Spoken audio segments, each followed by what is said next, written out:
នអ្នកលេងទៅចាប់ជំរិតនិងឆោបោកតាមអនឡាញរីឯចិនលក់បាយឯណេះគាស់ផ្ទះគាស់ទូដៃប្រមូលលុយនិងគ្រឿងអលង្ការរបស់ដុកទ័រម្នាក់អស់ជាង$11,000ជនជាតិចិនម្នាក់ត្រូវបានកម្លាំងនគរបាលខណ្ឌពោធិ៍សែនជ័យសហការជាមួយកម្លាំងនគរបាលការិយាល័យព្រហ្មទណ្ឌនៃស្នងការដ្ឋាននគរបាលរាជធានីភ្នំពេញស្រាវជ្រាវឃាត់ខ្លួនបន្ទាប់ពីធ្វើសកម្មភាពគាស់ផ្ទះលោកវិជ្ជបណ្ឌិតម្នាក់និងគាស់បំបែកទូដៃចុកប្រាក់និងគ្រឿងអលង្ការសរុបជាទឹកប្រាក់ចំនួន$112,450ហើយកិច្ចខ្លួនបាន2ថ្ងៃជនសង្ស័យរូបនេះត្រូវបានកម្លាំងអធិការដ្ឋាននគរបាលខណ្ឌពោធិ៍សែនជ័យកសាងសំណុំរឿងបញ្ជូនទៅតុលាការអនុវត្តតាមនីតិវិធីសមត្ថកិច្ចបានដឹងថាជនសង្ស័យឈ្មោះចាងទៀនវ័យភេទប្រុសអាយុ37ឆ្នាំជនជាតិចិនមុខរបរលក់បាយស្នាក់នៅផ្ទះលេខ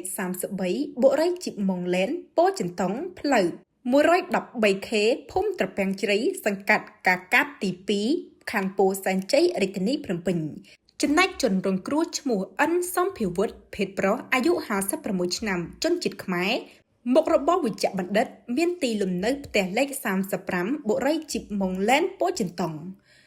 លោកមនវុធីអធិការនគរបាលខណ្ឌពោធិ៍សែនជ័យបានឲ្យដឹងថាកាលពីថ្ងៃទី4ខែវិច្ឆិកាឆ្នាំ2025ក្រុមគ្រួសារជនរងគ្រោះបានធ្វើដំណើរកម្សាន្តទៅខេត្តមណ្ឌលគិរីនិងសម្រាកនៅមណ្ឌលគិរីមួយយប់លុះនៅវេលាម៉ោងប្រហែល 4:30 នាទីព្រឹកថ្ងៃទី5ខែវិច្ឆិកាឆ្នាំ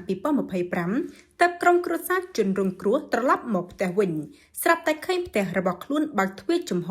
ត្រីចោលរុះរើនិងឃើញទូដែកដែលដាក់គ្រឿងអលង្ការផ្សេងៗត្រូវបានគាស់បំបែកយកលុយនិងសម្ភារៈក្នុងទូដែកអស់គ្រឿងអលង្ការនិងលុយរួមមានប្រាក់ដុល្លារប្រហែល$45,000ចិញ្ចៀនពេជ្រ3វង់គិតជាប្រាក់$11,500ខ្សែដៃពេជ្រ2ខ្សែគិតជាទឹកប្រាក់$11,000ខ្សែដៃមាស2ខ្សែទម្ងន់1តម្លឹងគិតជាប្រាក់$5,500ខ្សែកមាស4ខ្សែទម្ងន់1តម្លឹងកន្លះគិតជាប្រាក់$8,250ខ្សែកផ្លាទីន2ខ្សែទម្ងន់4តម្លឹងគិតជាប្រាក់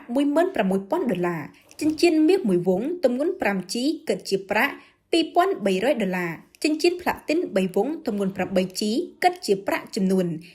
$2,500ចិញ្ចៀនត្បូងទន្ទឹម1វង់គិតជាប្រាក់$600កងដៃមាស1កងគិតជាប្រាក់$2,300ក្រវិលពេជ្រ1គូគិតជាប្រាក់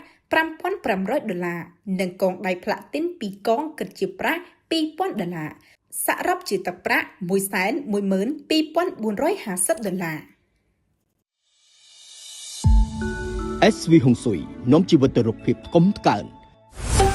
ទំនាក់ទំនងមកឥឡូវនេះដើម្បីស្គាល់ខ្លួនឯងតាមរយៈហុងស៊ុយកិច្ចផុតពីភាពបរាជ័យនៅក្នុងជីវិត